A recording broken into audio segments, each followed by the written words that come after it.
and welcome to Around the World in 2 Minutes. I'm Breanna McCann. And I'm Mr. Fraser. Let's see what happened in the world this week. Let's start out with everyone's favorite, the Middle East. In Syria, a battle is raging on for the city of Aleppo between ISIS and forces loyal to the Syrian government. Video has surfaced of thousands of people fleeing the city and heading for the Turkish border. On Friday, the United Nations Office for the Coordination of Humanitarian Affairs said that 40,000 people have been displaced due to this fighting in and around Aleppo. Moving to Africa, there is an explosion on an aircraft flying over Somalia. Now, the source of the explosion was identified as a bomb concealed within a laptop. After the explosion, a man fell out of the airplane and died. Somali authorities have now identified this man as the one responsible for the explosion.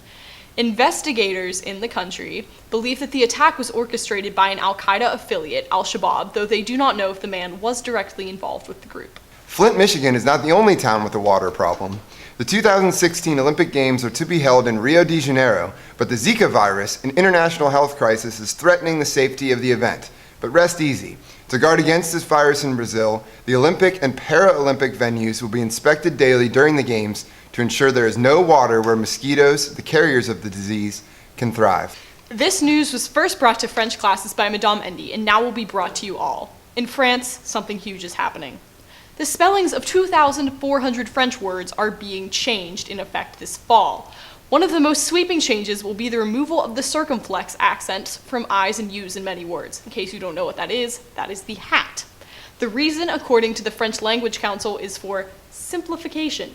Our good friends in North Korea are having a blast, as always. North Korea has launched a satellite into orbit. This, like everything else in North Korea, is pretty questionable.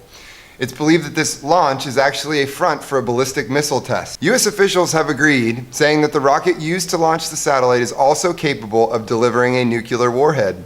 On the home front, the New Hampshire primaries took place on Tuesday, and the New Hampshire citizens were most definitely feeling the burn.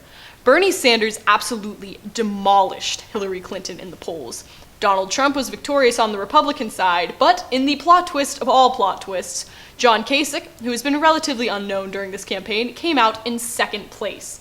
Ted Cruz took third, and Marco Rubio had a terrible night, coming in fifth place, while Jeb Bush was surprisingly successful at fourth place. Have a great week, Lions. And remember, lose the circumflexes.